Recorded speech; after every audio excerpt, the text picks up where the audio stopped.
Hi everyone, welcome back to my channel. I am Aarti Kaushik, your tutor, again here with another video, and in this particular video we are going to discuss about native PACE. PACE क्या होती है? पॉलीएक्राइल amide jail इलेक्ट्रोफोर्सेस होती है। इससे पहले हम बात कर चुके हैं जेल इलेक्ट्रोफोर्सेस के इंट्रोडक्शन की, टाइप्स की, एंड फिर हमने स्टडी किया जेल इलेक्ट्रोफोर्सेस एंड उसके टाइप्स के बारे में। फिर हमने एसडीएस पेज के बारे में स्टडी किया और अब हम स्टडी करने वाले हैं नेटिव पेज के बारे में। एसडीएस पेज और नेटिव पेज में क्या डिफरेंस होता है? एसडीएस पेज में हम एसडीएस का यूज़ करते हैं, सोडियम डोडिसाइल सल्फेट का यूज़ करते हैं। अब जो सोडियम डोडिसाइल सल्फेट है वो क्या करती है? प्रोटीन चेन यानी कि पॉलीपेप्टाइड चेन को नेगेटिव चार्ज दे देती है। तो जितना भी प्रोटीन हमें सेपरेट करना है उस सबके ऊपर नेगेटिव चार्ज आ जाता है, तो इवन चार्ज आ जाता है यहाँ पे, जिसकी वजह से चार्ज के बेसिस पे सेपरेशन नहीं होता है एसडीएस पेज में, मोलिकुलर मास के बेसिस पे होता है। बट जब हम नेटिव पेज की बात करते हैं तो नेटिव का मतलब क्या होता है? ओरिजिनल फॉर्म किसकी होगी? कुछ न्यूक्लिक एसिड की। अदरवाइज हम मेनली नेटिव पेज का यूज़ प्रोटीन को सेपरेट करने के लिए करते हैं, तो प्रोटीन की यहाँ पे नेटिव फॉर्म होगी। नेटिव फॉर्म यानी कि कोई प्रोटीन अगर टेट्रामर है तो टेट्रामर रहेगा, अगर कोई प्रोटीन क्वाटरनरी स्ट्रक्चर में प्रेजेंट है, सेकेंडरी स्ट्रक्चर में प्रेजेंट है, टर्शरी स्ट्रक्चर में प्रेजेंट है, तो उसी फॉर्म में इंटैक्ट रहेगा और उसी इंटैक्ट फॉर्म में हम यहाँ पे उसका सेपरेशन करेंगे, मतलब उसको रन करवाएंगे जेल के अंदर, ठीक है, एक्राइल अमाइड जेल के अंदर, ठीक है, पॉलीएक्राइल अमाइड जेल के अंदर रन करवाएंगे। इस वजह से इसको नेटिव पेज बोला जाता है। तो नेटिव पेज में और एसडीएस पेज में क्या डिफरेंस है? एसडीएस पेज में सेपरेशन होता है प्रोटीन का on the basis of molecular mass, पर नेटिव पेज में सेपरेशन होता है मोलिक्यूल का on the basis of charge, on the basis of mass and on the basis of the shape और कन्फर्मेशन ऑफ द प्रोटीन, कि वो quaternary structure है या टर्शरी है या सेकेंडरी है या वो टेट्रामर है या वो उसमें 2 सब यूनिट है या मोनोमर है। जिस भी फॉर्म में प्रोटीन है वो एग्जैक्ट अपनी नेटिव फॉर्म में यहाँ पे सेपरेट होगा, इसीलिए इसको नाम दिया गया है नेटिव पेज। पेज क्यों बोला गया है? क्योंकि यहाँ पे पॉलीएक्राइल अमाइड जेल इलेक्ट्रोफोर्सेस यानी कि मीडियम जो हम यूज़ कर रहे हैं, जेल जो यूज़ कर रहे हैं, वो यूज़ कर रहे हैं पॉलीएक्राइल अमाइड। तो ये एक ऐसी टेक्निक है जिसमें हम प्रोटीन्स को सेपरेट करते हैं विदाउट डीनेचरिंग देम। डीनेचरिंग हम किसके हेल्प से करते थे?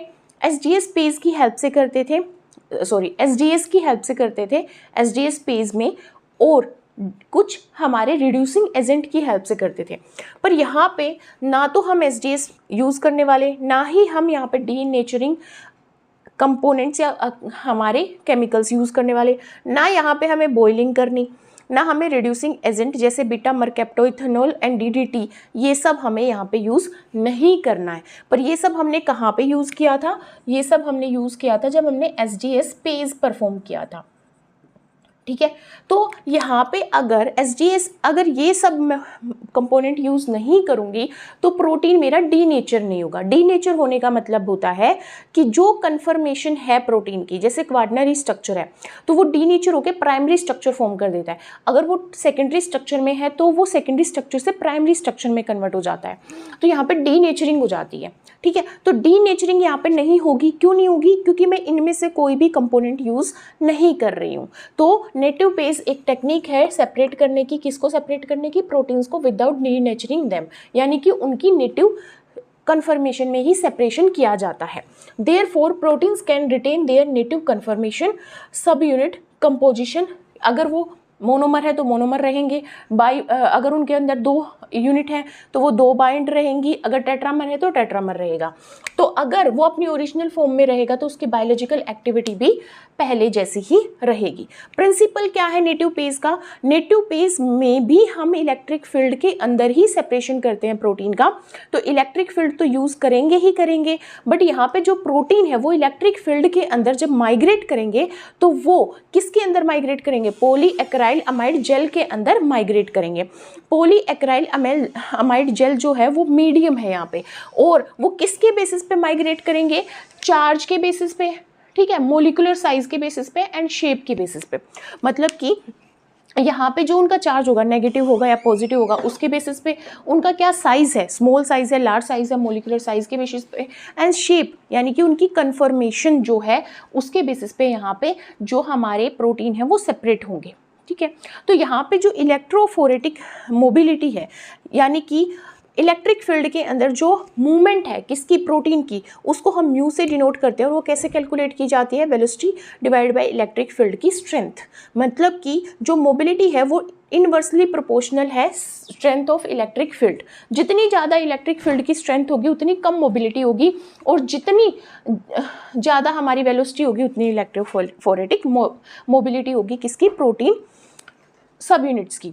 अब देखो नेटिव हम इसको क्यों बोलते हैं, हम इस प्रोसेस को, इस टेक्निक को नेटिव क्यों बोल रहे हैं, क्योंकि यहाँ पे हम SGS नहीं यूज़ कर रहे, ना ही कोई डीनेचर्ड कंपाउंड यूज़ नहीं कर रहे, बॉइलिंग नहीं कर रहे, रिड्यूसिंग एजेंट यानी कि beta mercapto, ethanol and DDT का यूज़ नहीं कर रहे, जिसकी वजह से जो हमारा प्रोटीन है वो डीनेचर नहीं होता है, वो अपनी ओरिजिनल कन्फर्मेशन में रहता है।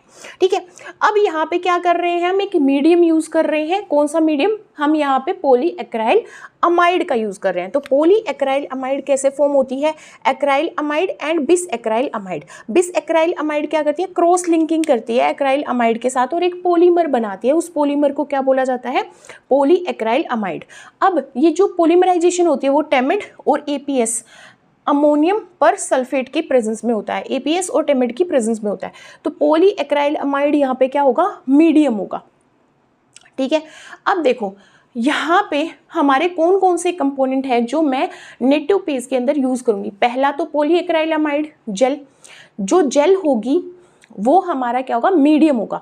पर जेल भी यहाँ पे दो तरह की होगी, जैसे हमारी SGS पेज में थी, resolving gel and stacking gel. जो रिजोल्विंग जेल होती है उसको हम टॉप पे डालते हैं, पहले हम नीचे, रिजोल्विंग जेल को हम नीचे डालते हैं।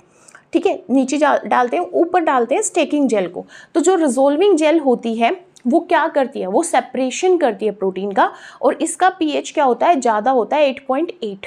और जो स्टेकिंग जेल होती है वो हम रिजोल्विंग जेल के ऊपर डालते हैं और इसका pH होता है 6.8। और यहाँ पे जो ट्रिस HCl होता है उसका यूज़ किया जाता है pH मेंटेन करने के लिए resolving gel and stacking gel के अंदर। जो स्टेकिंग जेल है वो कंसनट्रेट करती है, किसको कंसनट्रेट करती है, हमारे प्रोटीन को। कैसे, स्टेकिंग जेल के अंदर पॉलीएक्राइल अमाइड की कंसनट्रेशन कम होती है, जिसकी वजह से हमारे लार्ज साइज के पोर बनते हैं, और लार्ज साइज के पोर बनने की वजह से स्टेकिंग जेल क्या करती है, कंसंट्रेट करती है प्रोटीन को। और जो रिजोल्विंग जेल होती है उसके अंदर जो पॉलीएक्राइल अमाइड जेल है उसकी कंसंट्रेशन ज़्यादा होती है, जिसकी वजह से यहाँ पे क्या बनते हैं, स्मॉल साइज के पोर बनते हैं, और वो स्मॉल फ्रेगमेंट्स ऑफ प्रोटीन को सेपरेट करने के लिए यूज़ किए जाते हैं। तो मैं क्या कहूँगी कि स्टेकिंग जेल क्या कर रही है, कंसंट्रेट कर रही है प्रोटीन को, और रिजोल्विंग जेल सेपरेट कर रही है प्रोटीन को। ठीक है, फिर यहाँ पे मैं कुछ बफर यूज़ करती हूँ, जैसे ट्रिस HCl का यूज़ करूँगी। तो जो ट्रिस HCl होता है वो क्या करता है, वो pH मेंटेन करता है, वो बफरिंग का काम करता है। जैसे रिजोल्विंग जेल के अंदर 8.8 pH ट्रिस HCl की कंसंट्रेशन को मेंटेन करके करा जाएगा, स्टेकिंग जेल के अंदर 6.8 ट्रिस HCl से किया जाएगा। यहाँ पे ग्लाइसिन का यूज़ करते हैं जो काउंटर आयन प्रोवाइड करता है हमारी किसको, प्रोटीन को। और ग्लिसरोल क्या करता है, डेंसिटी प्रोवाइड करता है, मतलब ये डेंस बना देता है हमारे सैंपल को, जो प्रोटीन सैंपल यहाँ पे हम सेपरेट करने के लिए यूज़ कर रहे हैं। तो ये ग्लिसरोल क्या करेगा, हमारे सैंपल को डेंस कर देगा, ताकि जब मैं उसको वेल में डालूंगी तो वो वेल में सिंक हो जाए। ठीक है, ट्रैकिंग डाई क्या करती है, ट्रैक करती है इलेक्ट्रोफोरेसिस को। तो यहाँ पे हम ब्रोमोफिनोल ब्लू का यूज़ करते हैं। ब्रोमोफिनोल ब्लू क्या करती है, ट्रैक करती है इलेक्ट्रोफोरेसिस को। प्रोटीन सैंपल जो भी हमें क्या करना होगा, यहाँ पे अपना एनालाइज करना होगा। पावर सप्लाई हम यहाँ पे प्रोवाइड करते हैं, क्योंकि पावर सप्लाई में हमारे दो इलेक्ट्रोड यूज़ होते हैं, एक पॉजिटिव एक नेगेटिव। जो पॉजिटिव इलेक्ट्रोड होता है वो एनोड होता है, जिसकी टुवर्ड्स हमारे नेगेटिवली चार्ज्ड प्रोटीन मूव करते हैं। ठीक है, और जो कैथोड होता है वो नेगेटिवली चार्ज होता है, जिसके टुवर्ड्स हमारे पॉजिटिवली चार्ज प्रोटीन्स मूव करते हैं। फिर हम क्या करते हैं, जब हमारा सेपरेशन हो जाता है प्रोटीन का, तो हम प्रोटीन के लिए स्टेन यूज़ करते हैं। प्रोटीन के लिए जो स्टेन यूज़ कर रहे हैं वो क्या यूज़ कर रहे हैं, कुमासी ब्रिलियंट ब्लू का यूज़ कर रहे हैं। प्रोटीन स्टेन का यूज़ कर रहे हैं, किसको स्टेन करने के लिए, हमारे प्रोटीन सैंपल को स्टेन करने के लिए, ताकि बाद में हमारे पास बैंड्स आ जाएं और बैंड्स को हम विजुअलाइज कर पाएँ, एनालाइज कर पाएँ। ठीक है, अब देखो जब हम यहाँ पे प्रोटीन का सेपरेशन करते हैं तो सेपरेशन करने के लिए पीएच का एक पीएच जो है वो एक मेजर रोल प्ले करता है। पीएच जो है वो क्या करता है, मेजर रोल प्ले करता है। ठीक है, देखो अगर मैं एसिडिक पीएच मेंटेन कर रही हूँ तो जो एसिडिक पीएच होता है वो क्या करता है, वो मेरे सॉल्यूशन को हाइड्रोजन आयन यानी कि प्रोटॉन प्रोवाइड करता है, जिसकी वजह से मेरा अमाइनो एसिड क्या हो जाता है, प्रोटोनेटेड हो जाता है।